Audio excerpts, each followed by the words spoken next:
آج صبح بیگم سے پوچھا، جان واک کے لیے میرے ساتھ چلو گی؟ بیگم نے نیم غنودگی میں جواب دیا، کیا مطلب؟ تمہارا خیال ہے میں موٹی ہو گئی ہوں؟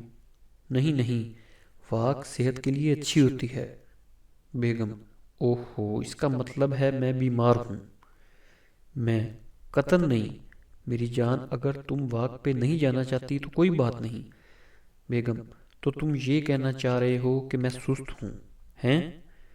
میں: بالکل نہیں، میں نے ایسا کچھ نہیں کہا، تم بلا وجہ الجھ رہی ہو۔ بیگم: واہ واہ، تو گویا میں لڑاکا بیوی ہوں، بس لڑنے کا بہانہ ڈھونڈتی ہوں، ہے نا؟ میں: اچھا چھوڑو، بہتر یہی ہے کہ میں بھی واک پہ نہ جاؤں۔ بیگم: تو یوں کہو نا، تم خود واک پہ جانا نہیں چاہ رہے، پھر مجھے کیوں الزام دے رہے ہو؟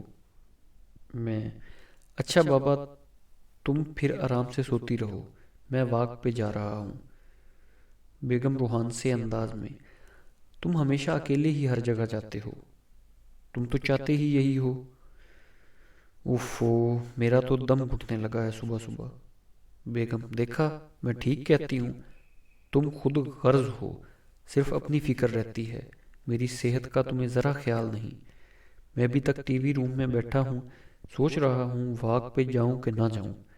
ویسے بائی دا وے، آپ بتا سکتے ہیں کہ مجھ سے غلطی کیا اور کہاں ہوئی ہے؟